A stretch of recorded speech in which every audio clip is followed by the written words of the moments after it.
Video games are incredibly complex pieces of software, and sometimes even the best developers struggle to make them work.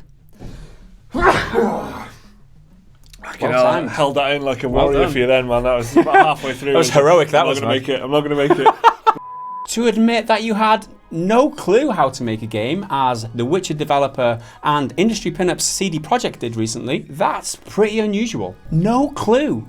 Well, that's good news, isn't it, Ubisoft? In an interview with Glixel recently, CD Projekt boss Marcin Iwinski told the site how the company started out as just passionate gamers with no clue how to make games. Iwinski said CD Projekt started as nothing more than a games distributor, selling copies of Warcraft 2 in their home country of Poland. After finding success with selling PC games, the young company decided to translate English games into Polish, starting with an Ace Ventura adventure game for kids. We started localizing the box and docks and then localizing the full games, Iwinski said. We had the dream of making our own games, but we had no clue how to make games. It was more like passionate gamers who knew how to run a gamer-friendly publishing business, starting to develop games without any knowledge of how to develop games whatsoever. And that was The Witcher 1. So fair play to them starting out in retail. Yeah. We've all had shitty retail jobs in the past, so there's multiple. There's hope for a lot of us. They're so likeable. I mean, I don't like relatable is the word. I really don't like kind of fanboying it up over anything, but everything they say, it just seems like, God, that's pretty cool of you to admit that, because they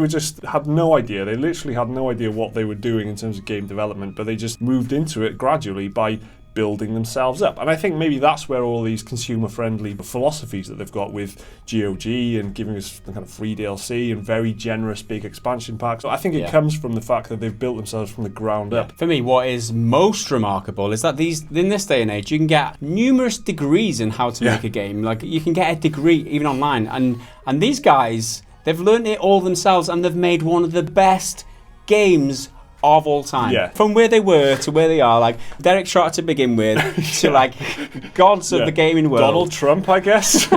CD Projekt got their big break by obtaining the contract to translate legendary BioWare RPG Baldur's Gate into Polish. Interplay, who published Baldur's Gate, were skeptical, so CD Projekt took the financial burden on themselves. It paid off, and the game sold 50,000 copies in the first week, smashing everyone's expectations. Iwinski compared the feeling of success to being gods, as they were so influential in deciding which games were being released in Poland. After firmly establishing themselves as the go-to game distributor in Poland, they decided to make their own games as well. The team were looking for a way to distinguish their own RPG from Western RPG classics like Planescape Torment, Baldur's Gate, and Neverwinter Nights, so they decided to make what they termed the Eastern European RPG. The result was The Witcher, based on the popular novels by author Andrzej Szybrowski.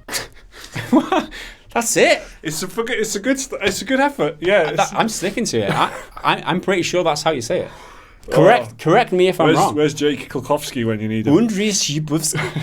Their decision to adapt The Witcher into a game was partly down to wanting a unique setting inspired by Polish folktales and mythology. The Witcher was the perfect fit. After the original Witcher was released in 2007 for PC with generally warm reviews, they followed up with The Witcher 2 in 2011, which was generally considered a massive improvement over the first game. Fast forward to 2015, and this company gave us The Witcher 3, one of the most successful and critically acclaimed games of all time. Not bad for a bunch of passionate amateurs that started out with no clue how to make games. In my eyes, everyone should take this example from CD Projekt and, like they do, put more tits in the games instead of allowing them to produce the games.